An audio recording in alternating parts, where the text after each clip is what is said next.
Bakı yenidən qlobal enerji siyasətinin mərkəzinə çevrilib. Dünyanın aparıcı ekspertlərinin, dövlət rəsmilərinin və nəhəng şirkətlərin rəhbərlərinin iştirak etdiyi 31-ci Bakı Enerji Həftəsi çərçivəsində keçirilən forum mühüm bəyanatlar və strateji mesajlarla yadda qalır. 30 il əvvəl təməli Şahdəniz və əsrin müqaviləsi ilə qoyulan bu platforma bugün artıq yaşıl enerji keçidini və qlobal enerji təhlükəsizliyini diktə eləyir. Amerika Birləşmiş Ştatları, Türkiyə və Böyük Britaniya liderlərinin tədbirə ünvanladığı rəsmi məktublar da Bakının beynəlxalq arenada necə etibarlı bir tərəfdaş olduğunun növbəti sübutudur. Forumun ən maraqlı və mürəkkəb müzakirələrindən biri enerji səmərəliliyi və ESCO investisiya platforması mövzusunda reallaşdı. İndi Azərbaycanın qarşısında yeni və daha mürəkkəb bir hədəf dayanır. Enerjidən ağıllı və qənaətlə istifadə eləmək.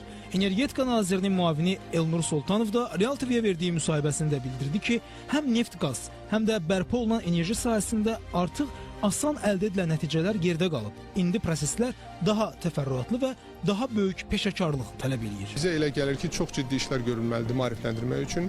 Çünki hər kəsin qazana biləcəyi və heç kimin itirmədiyi modeldə sadəcə məlumat əksikliyi bu, necə deyərlər, xidməti verən və xidmətə alan qurumlar arasında, vahidlər arasında bu kommunikasiya əksikliyi bunu yaradır. Ya bugünkü toplantının məqsədi həmin o kommunikasiya əksikliyini ortadan qaldırmaqdır ki, hər kəsin qazanacağı o model həyata keçirilmiş olsun. Burada dövlət özəl sektor məsələsi də müzakirə olundu. Bununla bağlı fikirlərinizi almaq istəyirəm. Yəni, biz bütünlüklə burada dövləti işin, necə deyərlər, regulativ, tənzimləyici hissədə saxlamaq istəyirik. Şirkətlərin işi yatırım qoymaq və necə deyərlər, kar əldə eləmək, dövlətlərin işi tənzimləməkdir. Ona görə biz dövləti bunun iqtisadi modelində yox, regulasiya modelində tənzimləyici olaraq saxlama niyyətindəyik və sadəcə olaraq burada xidmət verən şirkətlərlə xidmətə alan tərəflər, bu vətəndaşlar, digər şirkətlər ola bilər, dövlət şirkətləri ola bilər, onları necə deyirlər, görüşdürməyə və aralarındakı məlumat əksikliyini ortadan qaldırmağa çalışırıq.